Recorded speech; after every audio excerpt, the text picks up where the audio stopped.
Okay, so I'm going to open up the submission from the folder, which, Renee, you would receive in an email. So you'll do it just like you would when you enter it in Aspire or somewhere else. I'll get the MC number or DOT number and go ahead and look it up in FMCSA.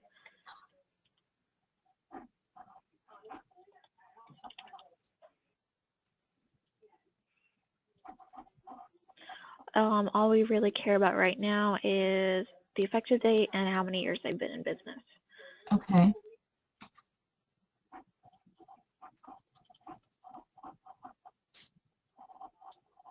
It looks like we've got 7 years, and they'll be effective 3/24. Thing.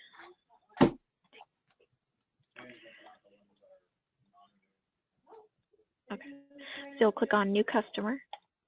Okay. Enter in the DOT number, MC number. If it's a new venture, so they have no prior insurance history, you'll just check this box, and then you won't have to fill in the years in business or the protected policy effective date. Okay. But they have 7 years in business. Quote origination, you have a few options. Most of them will be agent email. Occasionally it's insurance truck, or the agent has already entered it into Aspire. That should be the only 3 you need to worry about. Okay. That'll be mostly agent email. So projected policy effective date will be 3/24/17, and continue. Or you could hit save at the top. It automatically pulls the insured's information from FMCSA, but it takes it a little bit. So if you just give it 15 to 30 seconds and then hit continue again, it says success up here. So it's already got the information. I'm going to assign it to an underwriter. Every region is different, so it depends on who you're helping out, who you would assign it to.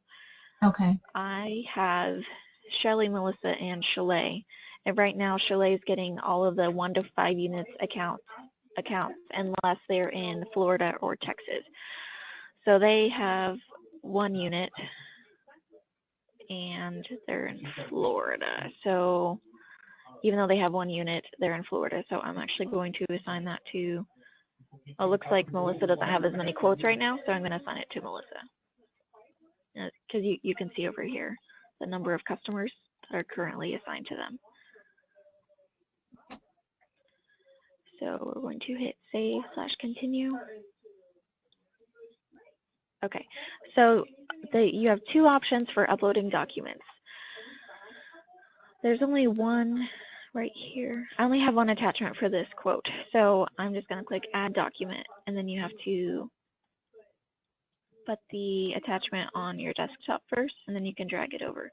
You can click choose file and search your desktop for it, or you can drag the attachment over and then see it looks, when I put it right there, it looks like I'm clicking the button, and then I can drop it. Okay. And then if you have multiple attachments like this, you can click save and add another, and then it'll just pop right up. So you can do that again.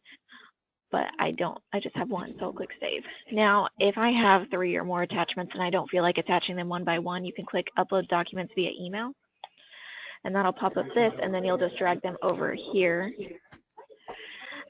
and hit send. Okay. They won't show up Kaylee, can I immediately. interrupt for a second? Yes. Yes. Sorry, you're not renaming those documents at all, so if they have some funky name like that one does, how do we know what it is? You open it and look at it.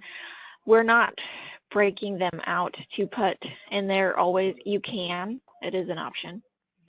But with the volume we've had, we're going to have to open them up and look at them anyways. And right now it's easier if it's just all in one. If you, can I just ask if you had, instead of having to rename or break them all out, if you had like a drop down that you could multi-select and say this is a unit list, and then you could also select another box that says this is the driver list, would that be a problem for you? So you're not breaking them out, you're not renaming them, but you're just kind of checking a box. this attachment contains this information. I mean, that is a possibility, but right here, like you have their submission, their MVRs, and loss runs.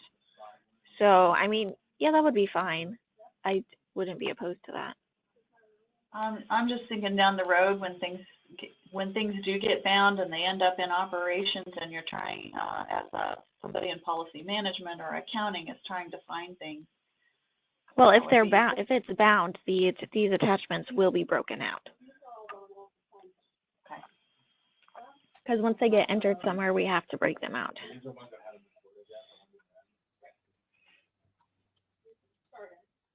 Okay. Okay, so that's done. So now we are going to add a line of coverage, which right now I am just clicking on AL. Okay. That's what I do for all of them, and you will select the agency, which will be contained somewhere in the email. You're familiar with that. Okay. Okay, one last thing. You'll click edit, and then I get the email address from the person that sent the submission and paste it right here. If you were entering it while you're like entering it into Aspire or anything while you're entering it into Strive, then you can select a carrier and enter the quote number. And we'll hit save. And that's it for that.